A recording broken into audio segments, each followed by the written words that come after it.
Shri Swami Samarth. Good morning. स्वागत आहे तुमचं आनंदी पहाटमध्ये. मिस्टर काल रात्रीच गावाला गेलते, त्याच्यामुळे थोडी लेट उठले होते. सगळं साफसफाई करत होते, कारण पाणी गरम करायला ठेवलं होतं आंघोळीचं. ते तापत होतं, तोपर्यंत म्हणलं जरा पुसून घ्यावी. खूपच धूळ झाली, कायराचे केस पण पडले होते सगळीकडं. सगळं झाडून झटकून झालं की झाडून घेतलं सगळं स्वच्छ, पायपुसणी वगैरे उचलून, कारण आपण दिवसभरातनं कोपऱ्यातनं हे सकाळी उठल्या उठल्याच स्वच्छ झाडून घेतो. तसं दिवसभरातनं 2-3 वेळेस होतंच, पण इतकं स्वच्छ होत नाही.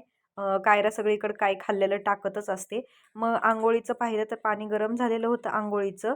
पटकन झाडून घेतलं आणि मग आंघोळीला गेले. आंघोळ करून आले तर पाहिलं तर फ्रीजमध्ये दूधच नव्हतं. मला चहा लागतो, दूध घेऊन आले. जाऊन येता येता गवती चहा पण आणला.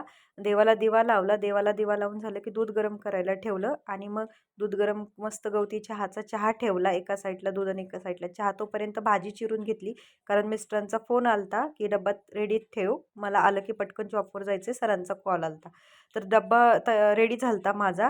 तर मिस्टरांना मी घरी आलतेच, त्यांचं बी आंघोळीचं पाणी लावलं होतं गरम करायला. त्यांना विचारलं वेळ असेल तर मला एका देवाच्या मंदिरात घेऊन चला, कारण श्रावणी सोमवार आहे.